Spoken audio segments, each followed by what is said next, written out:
Jesus just comes off like this out-of-control tree-killing monster.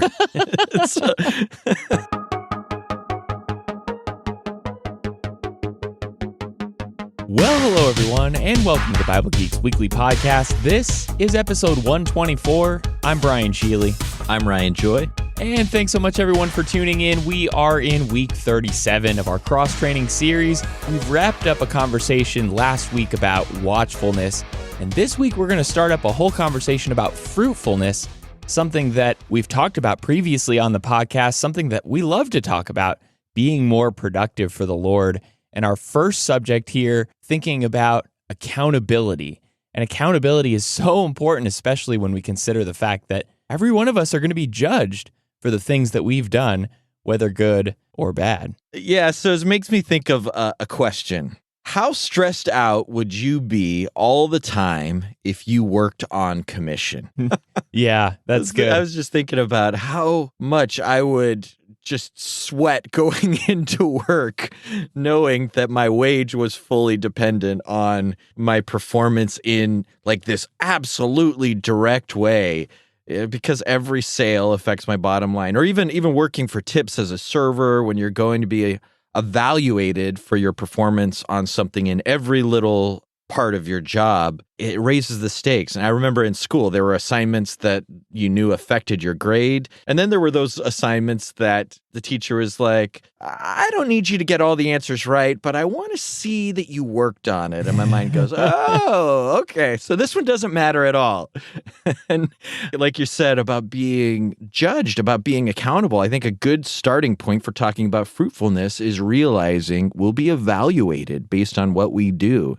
And the Lord expects us to produce something. So let's get into our first segment here on the episode, and that is like the teacher. So again, we're talking about accountability here in this discussion about fruitfulness. And let's go to a story in Matthew 12, where Jesus has a conversation with some Pharisees who accuse him of working for Beelzebul. He turns to them and starts talking about trees in verses 33 through 37. He says, either make the tree good and its fruit good, or make the tree bad, and its fruit bad. For the tree is known by its fruits. You don't get good fruit from a bad tree.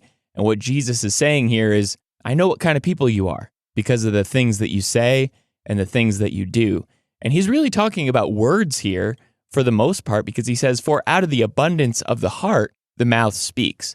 The good person out of his good treasure brings forth good, and the evil person out of his evil treasure brings forth evil. Then he just really lays it all out and says everything that people say, they're going to have to give an account for that. They're going to be held accountable for everything that they say. And by your words, you'll be justified. And by your words, you'll be condemned. And pointing that at these Pharisees seems to be pretty comfortable. But when we start thinking about that personally for ourselves, how does this fact change you? Or what does this teach you? It makes me think about being mic'd up.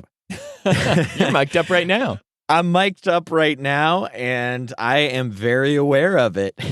And whenever you're mic'd up, you have to be aware of it. That's one nerve-wracking thing about being mic'd up on Sundays with a lapel mic is I'm always a little worried about having the mic turned on when I'm not supposed to. Oh, yes. You know, all of a sudden, what you thought was a private moment becomes very public. It's never actually happened, but I just have this vision of me, you know, maybe I'm correcting my child or I'm in the bathroom or even just mumbling something under my breath. And all of a sudden, it's like blasted to the whole church. And the ultimate effect is that what I have said, thinking that it was a private moment, has blasted out. And here Jesus says, I tell you, on the day of judgment, people will give account for every careless word they speak, every careless word, which has the sense not only of thoughtless words, but every insignificant word or every trivial, casual word we speak. And isn't it true that the words you say without thinking, they really matter that much? You don't put a lot of thought, a lot of care into them. Those reveal your heart most of all. Oh, yeah. It's not just what you say at the Lord's table or in a Bible class. It's what you say when you don't really think it matters. We might be able to conceal our heart if we put a bunch of work into it, But who are you when no one's looking? What does the seed look like that's hidden deep in the ground? Because that's what's going to bear fruit, and a tree can't hide its fruit. And the lesson isn't be more careful how much of your heart you let people see, but do the work on your heart, because from your heart comes words by which you'll be judged. Deal with the heart, because ultimately every word is mic'd up to heaven, and it confirms who you really are. So what did you see here in this little story? I can't think about accountability without thinking about the responsibility that I have, and I don't get to pass the buck, and I don't get to blame it on anyone else. That's a lot of what I see in this, that Jesus is saying, you're responsible for what you say. It's not someone else's issue. This is your responsibility. And I don't know if you've ever gotten this, but like I keep getting text messages, spammy political text messages that have my dad's name on them. Like, hey, Dale, ! And then they'll go off and say some ridiculous thing that I don't care about. And it's like, I get these things and it's like somebody made a mistake somewhere. My phone number is not my dad's phone number. We don't have the same phone number. And I don't know how they thought that I was my dad. But this happens a lot. Like, you ever notice that somebody doesn't know your name and so they start calling you like some other name, thinking that your name is really that name, and they've gotten confused somewhere.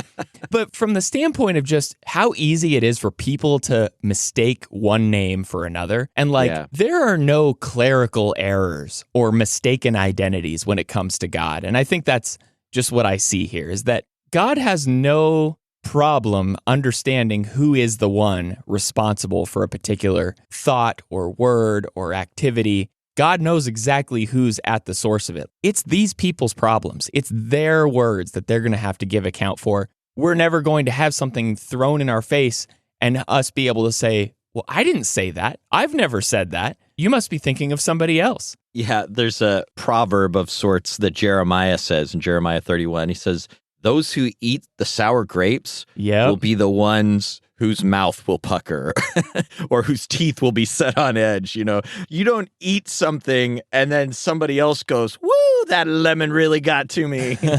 You know, the one who chooses to do these things is the one that's going to be affected by it. And so in the same verse, he says, everyone who sins, that's the one who will die for their sins. You get the effect of your own iniquity and not your father's iniquity or your kid's iniquity or something else. You answer for your choices.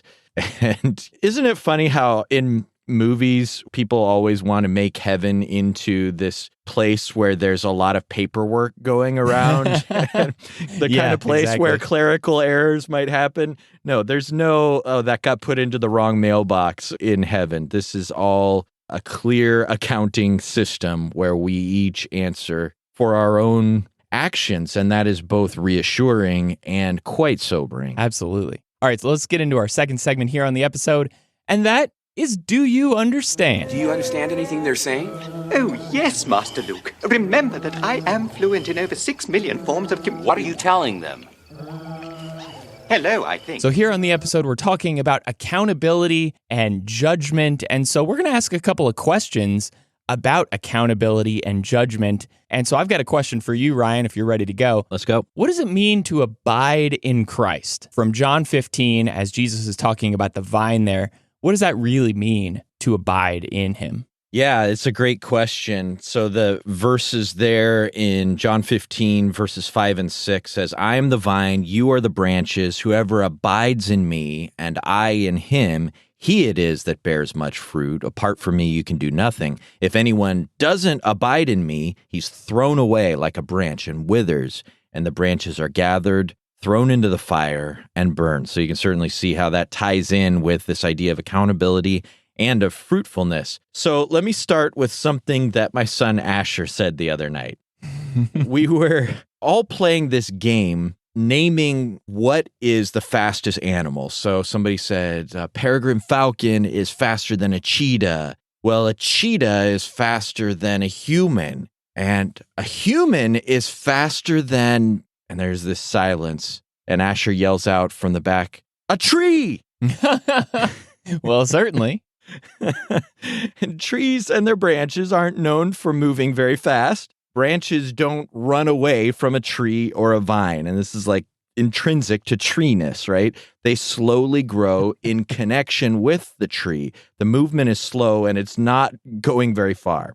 And so the word abide, drawn from this discussion of the vine and the branches, Jesus says to abide in him. The word abide means to remain, to stay with him. It's not enough to come to him. We have to stay with him. Or as the text says, stay in him and allow him to stay in us, abide in us. So when you're a branch, you don't have an on-again, off-again relationship with the vine. Like, oh yeah, we were together for a while and then I went away and chose this other vine and came back. Your life flows from the vine. And I really think that a lot of people came to Jesus once upon a time, but neglected to stay with Jesus, to live in him. Or as the text says later in verse 8, to stay in his words, letting them direct your life. Or as verse 9 says, stay in his love,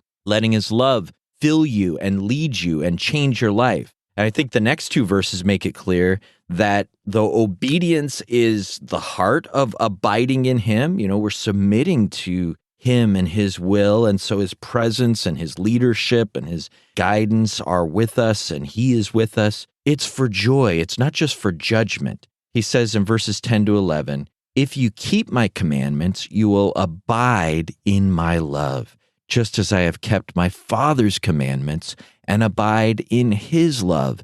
These things I have spoken to you, that my joy may be in you, that your joy may be full. Abide in me, my love abides in you, my joy abides in you, I abide in you, my words abide in you, you abide in my words. There's this connection. If we are connected to Jesus, every part of who Jesus is flowing into us and giving us life. And that's the heart of staying in Christ, or remaining, abiding, living in Christ. So here's my question to you, Brian.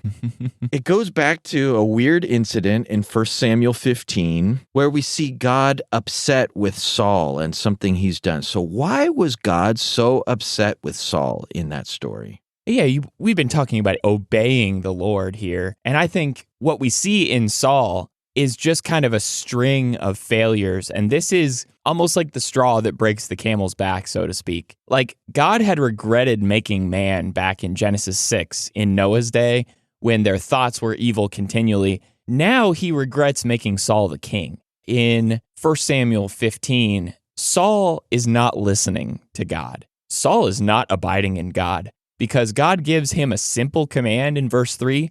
Do not spare the Amalekites, but kill both man and woman, child and infant, ox and sheep, camel and donkey. He just makes it clear, like, this is what I want you to do. Destroy the Amalekites. And so instead of listening, Saul then decides to spare the king and to spare all the good stuff that they found. And the story that comes out of this is just so typical of what I naturally want to do when I don't do something that I should have done. When Saul is confronted by Samuel, what he does is pass the buck. That's exactly what he tries to do. He tries to blame the people. Like, the people did it. They're the ones who are at fault. He's even so convinced that he did actually follow God's command. I followed the Lord. I did everything that the Lord said. And then Samuel has to snarkily say, what is the bleating of the sheep in my ears and the lowing of the oxen that I hear? Basically, he admits that it was the people who wanted to spare all the spoils and take all of the good things back. He's just so full of excuses, and he's trying to wiggle his way out of trouble. And man, if I haven't been in that same exact position.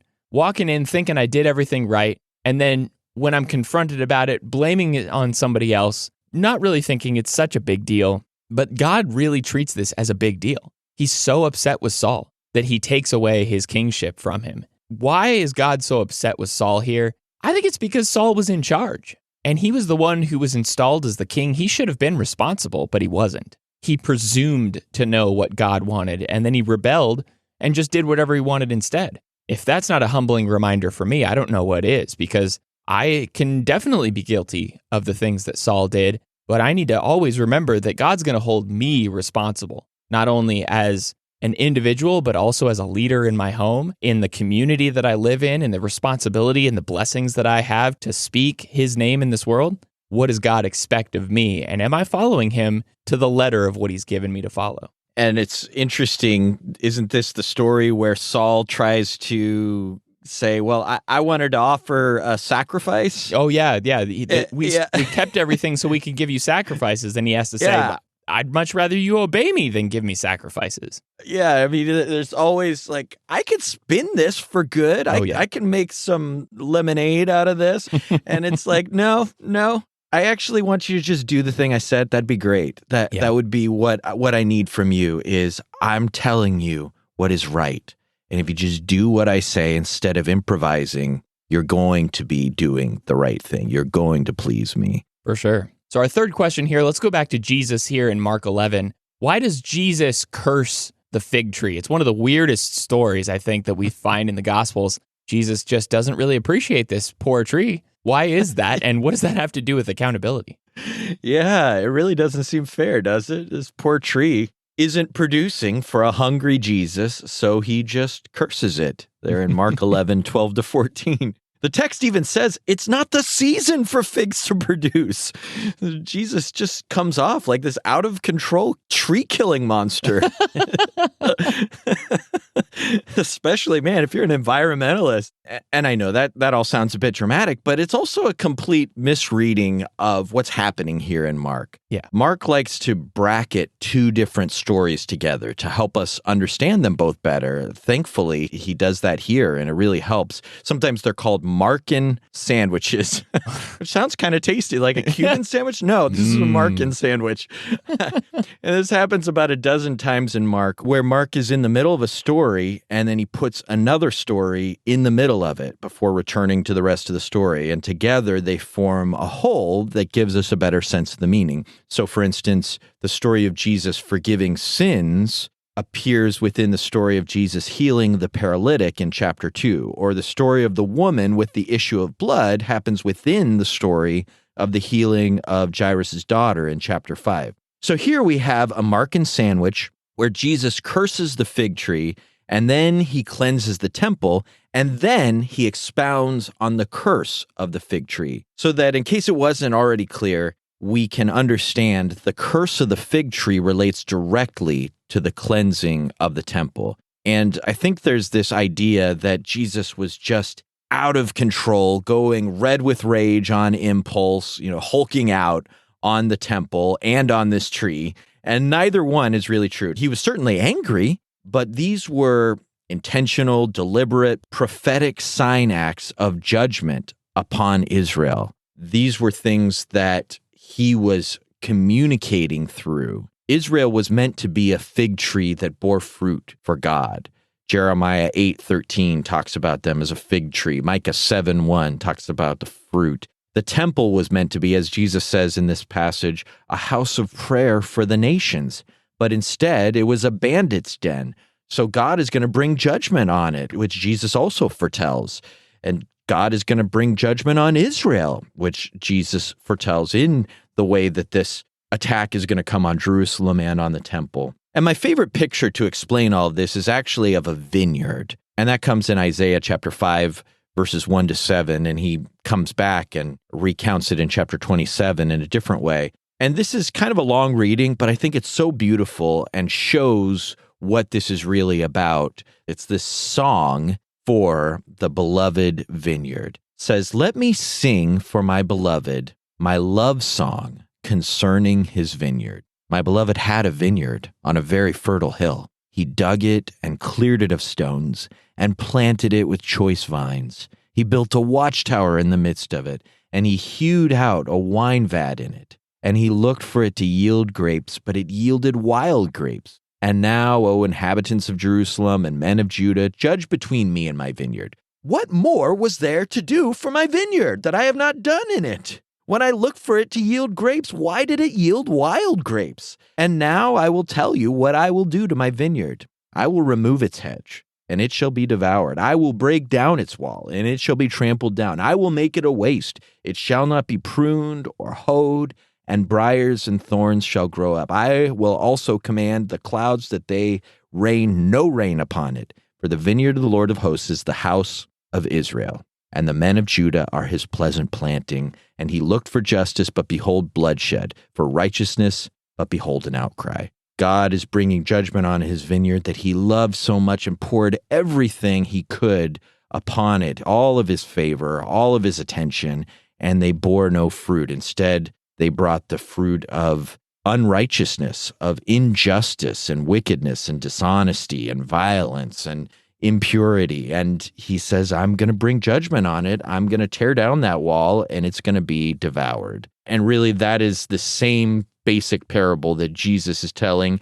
in this sign act in the fig tree, a judgment on Israel for not bearing fruit. But boy, we better learn that also, because we are his vineyard today and we are meant to bear fruit for him. And what will be the result of us not giving attention to the work he's given to us? Yeah, putting ourselves in the position of that fig tree, or especially here of the vineyard that you're talking about. I think that's what this episode is all about, just really understanding that God expects something from us. He loves us. He's invested time and energy and the blood of his son in saving us from our sins. And isn't that just motivating for me to be the kind of person that God wants me to be, knowing all the love and investment that he has in someone like me? Yeah, absolutely. And I guess as we stay with Jesus and his parables with our final question, my question for you, Brian, is why wasn't returning the single talent okay with the master in Matthew 25 and Jesus' famous parable of the talents there?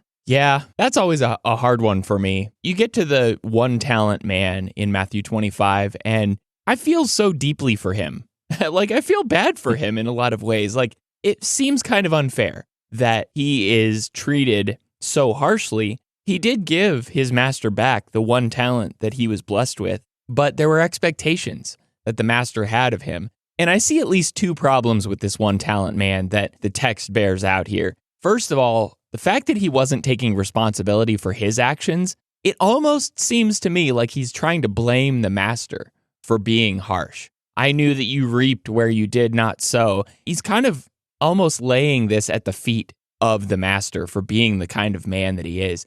It almost sounds so much like Adam blaming the woman whom you gave to me, God, for making me sin. He's basically trying to pass the buck again here. And the second problem that I see is that he has crippling fear and cowardice. He's so afraid of what his master is going to do that he just buries the talent in the ground and doesn't do anything about it. And so the attitudes behind this one talent man, I think they're really the problem here. It's the attitude behind not doing something with what God has given you that I think is the problem. And it makes me wonder what I'm missing. You know, is there something that God is going to expect of me that I haven't even thought about? Am I doing what he wants me to be doing right now, or am I just ignoring or missing something? Have I buried my gifts in the ground out of fear or cowardice? And what is it that I'm going to have to return to him when he comes again someday? What am I going to give back to him? It's just a lot of fear and blame shifting that caused this one talent man to really be cast out and punished for his lack of obedience. That's really helpful to think about the attitude being the real problem. That's the source, as we have talked about throughout this episode, of what we're going to do is where's our heart. And there's real power in taking ownership instead of saying, well, the woman you gave me, or instead of saying, why are you so harsh? Just saying to yourself, this is what I am responsible for. And at that point, it's not a response of fear. It's a response of personal focus and purpose that leads to really doing something. It's interesting that the one who is most afraid is the one that does nothing, and the ones that act with confidence aren't just gripped with fear. They're the ones that actually produce, because they recognize certainly consequences of their action, but then they take it that next step to own what they need to do. All right, so let's get into our third segment here on the episode, and that is Through the Week. I am ready to face any challenges that might be foolish enough to face me. So every week we drop 5 challenges that we're going to do, and we encourage you to do them along with us. We're going to start out the week with a reading challenge, and that's to read Matthew 12, 33 to 37, John 15, 1 to 8, 2 Corinthians 5, 6 to 10, Galatians 6, verses 1 to 5, and Ezekiel 18, verses 1 to 20. And I've been thinking about this passage in Ezekiel 18. Actually, you made reference to it earlier about the sour grapes and setting the teeth on edge. And I connected this with something that I think you said a couple episodes back, and it's about adopting problems. Sometimes it's easy to just adopt other people's problems, to let the drama going on in someone else's life kind of creep into my own life. Some people even make a pastime of just getting involved in situations that aren't their business or don't concern them. But anytime I try and blame my difficulties on someone else's mistakes, I'm basically adopting their problems, just bringing all of their issues into my life. And so blaming others for what I'm going through blinds me to the choices that I can make to turn the course. And so that sour grapes mantra in Ezekiel highlights just how easy it is to blame others for what we're currently going through. Sure, I might suffer the consequences for other people's actions, and I most certainly have, but I'm ultimately still in the driver's seat of my life and of my judgment. I get to choose sin or righteousness today, and I will ultimately be held accountable for those choices that I make. And so I've got to be careful. When I start hearing those blame game phrases coming out of my mouth, I've got to be careful to make sure that I'm not adopting someone else's trouble and I'm not just trying to pass the buck. I know I've used that phrase a lot on this episode, but it's just something that I'm constantly trying to avoid. That's interesting. So now I'm going to pick up with one of the topics that we just discussed in our question segment about the talents. And our reflect question is, have I buried my talent in the ground? And I think that the word talents can throw us off sometimes because if you look it up in the English dictionary, it's about our aptitudes, our skills. I have a talent for drawing. I have a talent for languages or for singing or for art or whatever. But I can juggle. Yeah. No, I actually can't juggle, sorry. Oh, I had so much hope there for what you could do in the kingdom with your juggling talent. My juggling ministry? Never mind, sorry, that's too far. Yeah, so whenever we start to think that the parable of the talents is about what we mean when we use the word talent, like the things you bring to a talent show or something, then you miss so much of the richness that can be applied when we recognize it as a broader parable. Of course, a talent, in the Greek word that's used there, it was a measure of weight or a sum of money, and that's actually where our word talent comes from, is from the parable of the talents, and we then apply it rightly to our gifts and our abilities. But I guess I just want to encourage everybody to momentarily divorce this question from our English word talents and remember that the figure applies to much more than that. For instance, really directly, it applies to our money. Do I ever bury that instead of using it for good? Or what about my time? Do I bury that instead of using it for the Lord? Ouch, that happens, yes, to Ryan.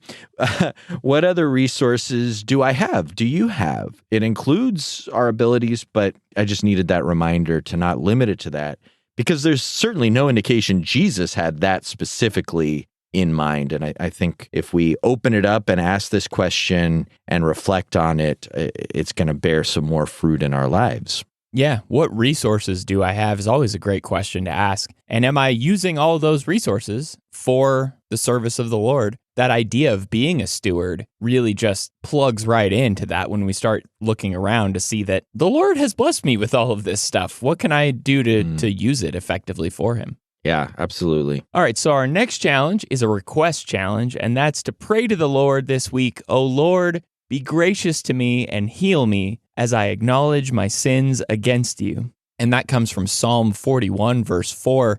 It's almost a direct quote, but there the psalmist is actually speaking after he had already sinned against the Lord. And this is something that when we do transgress God's will, we need to be coming before him in prayer, recognizing, acknowledging what we've done. But instead, sometimes we like to duck and weave.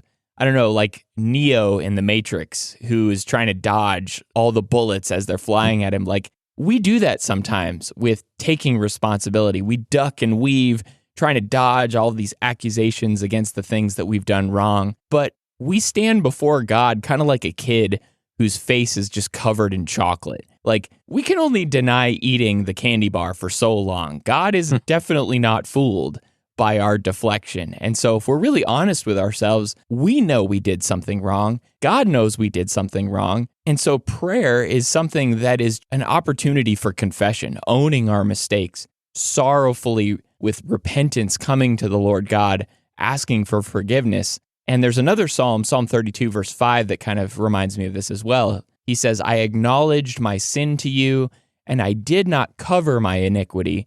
I said, I will confess my transgressions to the Lord, and you forgave the iniquity of my sin. And that's a refreshing prayer. Thinking about that the next time you make a mistake and do something that you shouldn't have done, just owning up to it, coming to the Lord in prayer, and telling him all about it. Yeah, it's such a beautiful prayer.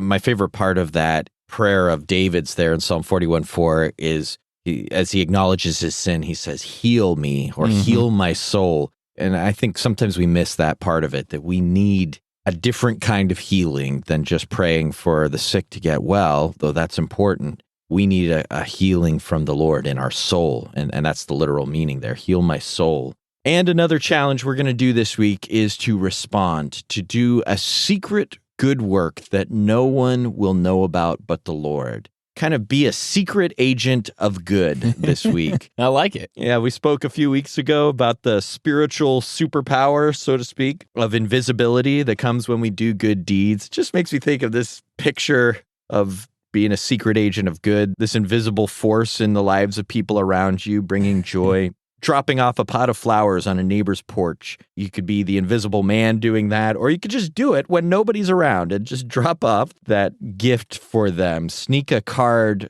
of appreciation and maybe an inexpensive gift card into a sister's Bible at your next Bible study. Or Adrienne did something interesting recently. She gave everyone in her ladies' Bible class a Post-it pad to use up with secret encouragement before they met again. And so all over the place, our homes, the church building, everywhere just started to fill up with these little secret messages of love and gratitude and support. And those are the kind of secrets that are fun to keep. So I think this is going to be a fun challenge. Again, we keep going back to gamifying good deeds. This can be a pretty fun thing to do. Find a partner to be a secret agent with even. They could be the one person in on your secret if that makes it more encouraging to do. I like that. And gamifying things is always a good day. So our last challenge here is a reach out challenge, and that's a question or a conversation that you can have with a friend. And this week we're going to ask each other, how has taking ownership for your decisions changed how you relate to other people? And thinking about that for yourself, Ryan, how has it changed the way you relate to people when you've really just taken ownership for what you're responsible for? So paraphrasing an old book, I'll call this Zen in the Art of Vehicle Maintenance. Okay. So I think I can see whenever I take ownership for my decisions where other people are stuck or how their perspective might make things harder for them. And I can find a glimpse into their perspective and find some compassion and appreciation for how hard it is to change priorities and patterns because it's hard for me. And so I understand it, and I'm coming from a different place than other people. And all of us are just really trying to figure it out. So I'll give you a weird example. I've had two saints, a brother and a sister, recently mentioned something about vehicle upkeep to me in the past few months. It's just a passing comment in friendship. One of them said it after we loaned them our vehicle, something about the vehicle being a little messy. And I mean, we have 4 small kids. And so at first I'm thinking, well, is that where I should be putting my focus wholly? It just seems like maybe I should put my energy and money and time on other things. And that, of course, sounds really holy as I say it. But of course, they're seeing something that I can take ownership of and give a little more attention to, an area of life that I might easily neglect because of my perspective. And as I see changes in me from other people's perspective, certainly some that are harder than just choosing to detail my car more often, I find more compassion for the difficulty of changing priorities and patterns for others because I'm seeing something that maybe could help them and they're seeing something that maybe could help me. There's just some little differences and they're right. There's certainly good things that I can take these things to heart with, but also I can see that just adjusting the inner landscape of your life and what you're prioritizing and what your patterns are is no small task for any of us. And so we take it to heart and we try to work with it, but we have to do it, I think, with patience and compassion for each other. Going back to the last episode about choosing your hard, Cheerio dust in the back seat is hard. Detailing your car is hard. That's right. Choose your hard. Choose your hard. Very true. Yes. So I don't know. I hope that was clear. I just thought maybe an illustration would be more helpful than just speaking in the abstract. But let me ask you the question. How has taking ownership for your decisions changed how you relate to other people? Well, we've started using this phrase in our house, your emotions, my emotions. And as somebody who just likes to fix problems, if somebody is upset, or maybe they're feeling discouraged about something, it is so easy for me to drift into their state of mind, to become spun up about the same things that they're spun up about. Suddenly, without thinking about it, without knowing it, I'm just upset. Or maybe I'm discouraged, even though that may not be helpful for relating to them and helping them. I need to realize in my own life, and I'm doing this more and more, that no one is responsible for my decisions but me. No one is responsible for my emotions other than me. And I'm not responsible for other people's emotions either. It's something that I'm constantly thinking about. As I'm thinking about taking ownership for myself, I also understand that other people need to take ownership for themselves as well. And so I'll absolutely still bear someone's burdens and I'll still get involved. I'll still weep with those who weep. But I think I'm developing a much healthier relationship, more thoughtful, instead of with a knee-jerk reaction, adopting someone else's frame of mind, level-headedly, soberly, knowing what to do in a tense moment, taking a pause, taking a breath, composing myself. I think that goes a long way in relating with people and dealing with people. I may try to blame somebody else for making me angry, but the only person who controls whether I am angry or not is me. And that may not be easy to remember in the moment, but kind of getting some perspective on it, that's been a helpful reminder for me. Yeah. That's a really good kind of next level. Okay, first level, we need to have empathy and we need to be caring towards what others are going through. But kind of the next level is, okay, I'm not going to internalize everything that everyone else is feeling. I'm going to care. I'm going to have compassion. I'm going to try to look out for them. I'm going to love them in a way that hopefully allows them to understand that I care about them, but also that allows me to still be in the best situation I can be in to be of service. That kind of goes with some of the stuff I talked about a couple months ago about carrying the lightest load and how I have in the past had these periods of really taking on trying to make everyone okay and being in everybody else's mind, trying to understand what exactly are they feeling and thinking so that I can solve everything. Just my words are going to solve it. And my and boy, then I become completely useless to them because I'm not showing up with what God has to say. I'm not showing up with the kind of wisdom and perspective and clarity that I'm meant to have as I try to serve the Lord right next to them as a partner. Yeah, it reminds me of when I broke my arm as a kid. I came running into the house and I'm flopping my arm back and forth, and I'm screaming and everyone is just dramatic. Rather than going down that same route of drama and screaming, my dad was cool as a cucumber and just couldn't have been more opposite of the way I was. Don't you care at all? Exactly. Yeah. But like, I needed somebody who had a level head in that moment to get me to the hospital where I needed to go. Right.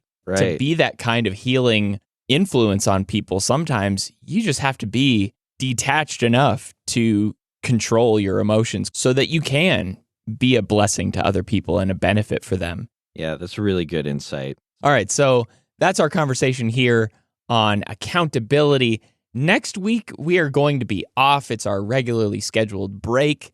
But on our daily download episode, we've got a whole discussion about one of my favorite topics. And what is that next week? Zeal. We're going to go from accountability to the fire, the passion, the fervent desire that we have to serve the Lord, to please Him without something driving us that's beyond just a duty, just a sense of accountability, we won't have the kind of diligence that the Lord wants us to have, because there's so much that motivates us, so much that drives us from love to do good and to try to make a difference for the Lord.